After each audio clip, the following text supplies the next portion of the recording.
नमस्कार। ये महाभारत कथा पूरी तरह से वेद व्यास महाभारत के ऊपर आधारित है। यदि आप इसका निरंतर श्रवण करते रहना चाहते हैं तो इस चैनल को सब्सक्राइब जरूर से कर लीजिएगा और बेल आइकन भी ज़रूर से प्रेस कर दीजिएगा, जिससे कि आपको आगे आने वाले सारे पॉडकास्ट का समय पर नोटिफिकेशन मिलता रहे। अब हम सुनेंगे कुंती की आज्ञा पर द्रौपदी के विषय में पांडवों का विचार तथा श्री कृष्ण और बलराम से भेंट। वैशंपायन जी कहते हैं, जन्मेजय, भीमसेन और अर्जुन ने द्रौपदी के साथ कुम्हार के घर में प्रवेश करके अपनी माता से कहा कि माँ, आज हम लोग ये भिक्षा लाए हैं। माता कुंती उस समय घर के भीतर थी। उन्होंने अपने पुत्रों और भिक्षा को देखे बिना ही कह दिया कि बेटा, पांचों भाई मिलकर इसका उपभोग करो। बाहर निकलकर जब कुंती ने देखा कि यह तो साधारण भिक्षा नहीं, राजकुमारी द्रौपदी है, तब तो उन्हें बड़ा पश्चाताप हुआ। वे कहने लगी, हाय हाय, मैंने ये क्या किया। वे तुरंत द्रौपदी का हाथ पकड़कर युधिष्ठिर के पास ले गईं और बोली, बेटा, जब भीमसेन और अर्जुन इस राजकुमारी द्रौपदी को लेकर भीतर आए, तब मैंने बिना देखे ही कह दिया कि तुम सब लोग भाई मिलकर इसका उपभोग करो। मैंने आज तक कभी कोई झूठी बात नहीं कही है। अब तुम कोई ऐसा उपाय बताओ जिससे द्रौपदी को तो अधर्म न हो और मेरी बात झूठी भी न हो। युधिष्ठिर ने क्षण भर विचार करके माता कुंती को ऐसा ही करने का आश्वासन दिया और अर्जुन को बुलाकर कहा, भाई, तुमने मर्यादा के अनुसार द्रौपदी को प्राप्त किया है। अब विधिपूर्वक अग्नि प्रज्वलित करके उसका पानी ग्रहण करो। अर्जुन ने कहा, भाई जी, आप मुझे अधर्म का भागी मत बनाइए। सत्पुरुषों ने कभी ऐसा आचरण नहीं किया है। पहले आप, तब भीमसेन, तदंतर मैं विवाह करूं। फिर मेरे बाद नकुल और सहदेव का विवाह हो। इसलिए इस राजकुमारी का विवाह तो आपके साथ ही होना चाहिए। साथ ही ये भी निवेदन है कि आप अपनी बुद्धि से धर्म, यश और हित के लिए जैसा करना उचित समझें वैसी आज्ञा दें। हम लोग आपके आज्ञाकारी हैं। सभी पांडव अर्जुन का प्रेम और ममता से भरा वचन सुनकर द्रौपदी को देखने लगे। उस समय द्रौपदी भी उन्हीं लोगों की ओर देख रही थी। द्रौपदी के सौंदर्य, माधुर्य और सौशील्य से मुग्ध होकर पांचों भाई एक दूसरे की ओर देखने लगे। उनके मन में द्रौपदी बस गई। युधिष्ठिर ने अपने भाइयों की मुखाकृति से उनके मन का भाव जानकर और महर्षि व्यास के वचनों का स्मरण करके निश्चयपूर्वक कहा कि द्रौपदी हम सब भाइयों की पत्नी होगी। इससे सभी भाइयों को बड़ी प्रसन्नता हुई। वे अपने मन में इसी बात पर विचार करने लगे। भगवान श्री कृष्ण ने स्वयंवर में ही पांडवों को पहचान लिया था। अब वे बड़े भाई बलराम जी के साथ पांडवों के निवास स्थान पर आए। उन्होंने वहाँ पांचों भाइयों को देखकर पहले धर्मराज युधिष्ठिर के चरणों का स्पर्श किया और अपने अपने नाम बतलाए। पांडवों ने बड़े प्रेम से उनका स्वागत सत्कार किया। दोनों भाइयों ने अपनी बुआ कुंती के चरण में प्रणाम किया।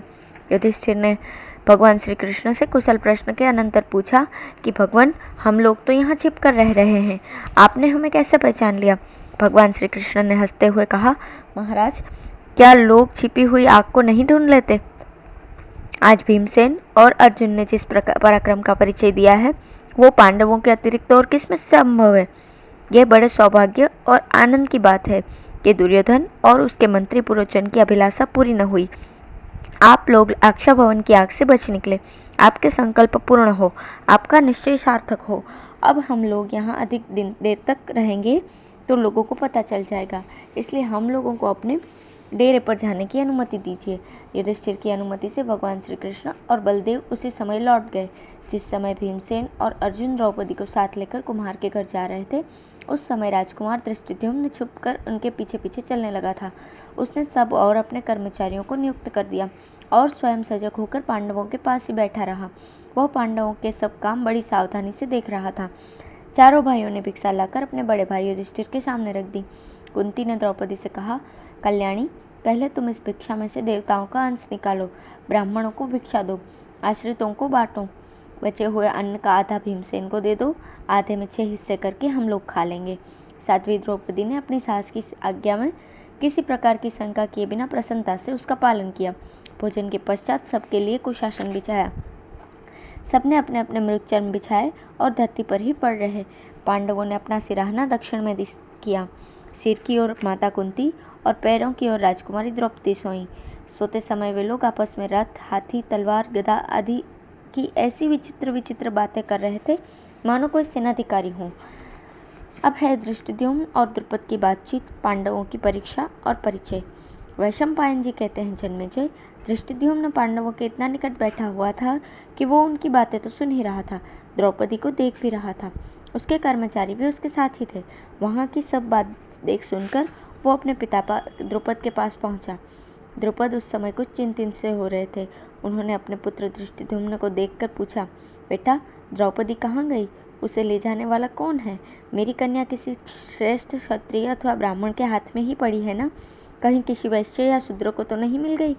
क्या ही अच्छा होता यदि मेरी सौभाग्यवती पुत्री नररत्ना अर्जुन को प्राप्त हुई होती। धृष्टद्युम्न ने कहा, पिताजी, जिस कृष्ण मृग चर्मधारी परम सुंदर नवयुवक ने लक्ष्यभेद किया था, वो बड़ा ही फुर्तीला और वीर है, इसमें संदेह नहीं।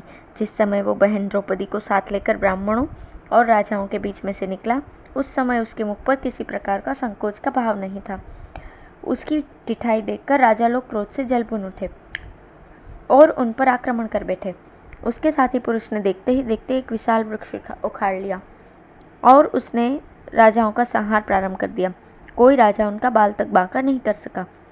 वे दोनों मेरी बहन को लेकर नगर के बाहर कुम्हार के घर गए। वहाँ एक अग्नि के समान तेजस्विनी स्त्री बैठी थी। अवश्य ही वो उनकी माता होगी।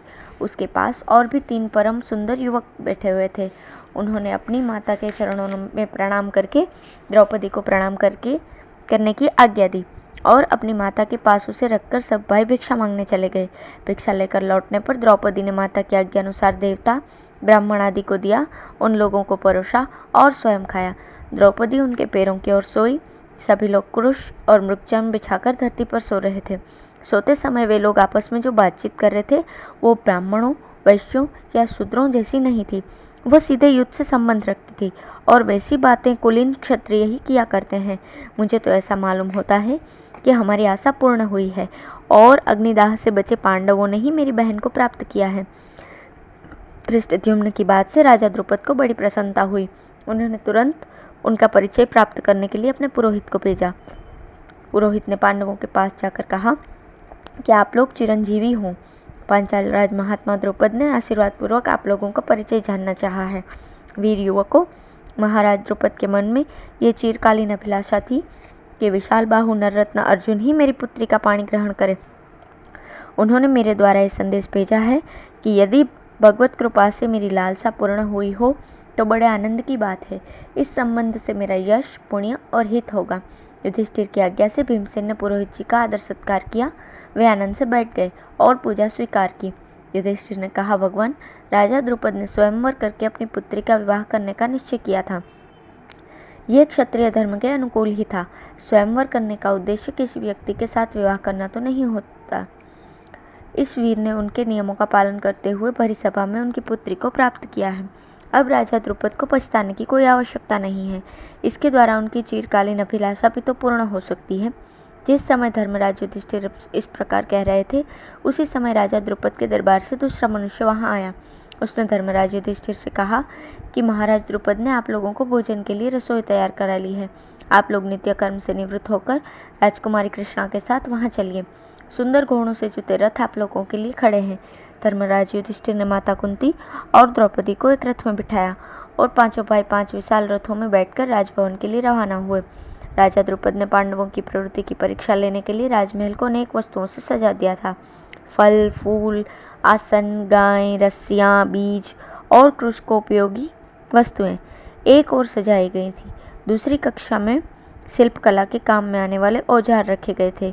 तरह तरह के खिलौने एक और, दूसरी ओर ढाल, तलवार, घोड़े, रथ, कवच, धनुष, बाण, शक्ति, रुष्टि और भुशुंडी आदि युद्ध की सामग्रियां शोभायमान थी। उत्तम उत्तम वस्त्र, आभूषण अन्य कक्षा में शोभा पा रहे थे। जिस समय पांडवों के रथ वहां पहुंचे, माता कुंती और राजकुमारी द्रौपदी तो रानीवास में चली गईं। राजमहल की स्त्रियों ने बड़े आदर सत्कार के साथ उनकी अगवानी और सम्मान किया। इधर राजा, मंत्री, राजकुमार, इनके इष्ट मित्र, कर्मचारी और सम्मानित पुरुष पांडवों के शरीर की गठन, चाल ढाल, प्रभाव, पराक्रम आदि देखकर बहुत आनंद के साथ उनका स्वागत करने लगे। जो लोग बड़े ऊंचे ऊंचे और बहुमूल्य रत्नों और राजोचित आसन लगाए गए थे, उन पर पांडव बिना किसी हिचक के जाकर बैठ गए। दास दासी सोने के बर्तनों में बड़ी सज धज के साथ सुंदर सुंदर भोजन परोसने लगे और उन लोगों ने उचित रीति से सबको ग्रहण किया। भोजन के बाद सब वस्तुओं को देखने दिखाने का अवसर आया। तब पांडवों ने पहले उसी कक्षा में प्रवेश किया जिसमें युद्ध संबंधी वस्तुएं रखी हुई थी। उनका ये काम देखकर सभी लोगों के मन में निश्चय सा हो गया कि अवश्य ही पांडव राजकुमार हैं। पांचाल राज द्रुपद ने धर्मराज युधिष्ठिर को अलग बुलाकर कहा, आप लोग ब्राह्मण, वैश्य, क्षत्रिय अथवा शूद्र हैं। यह बात हम कैसे मालूम करें? कहीं आप लोग देवता तो नहीं जो मेरी पुत्री को प्राप्त करने के लिए इस वेश में आए हैं? धर्मराज युधिष्ठिर ने कहा, राजेंद्र, आपकी अभिलाषा पूर्ण हुई। आप प्रसन्न हो। मैं महात्मा पांडु का पुत्र युधिष्ठिर हूँ। मेरे चारों भाई भीमसेन, अर्जुन, नकुल और सहदेव वहाँ बैठे हुए हैं। मेरी माता कुंती राजकुमारी द्रौपदी के साथ रानीवास में है। धन्यवाद।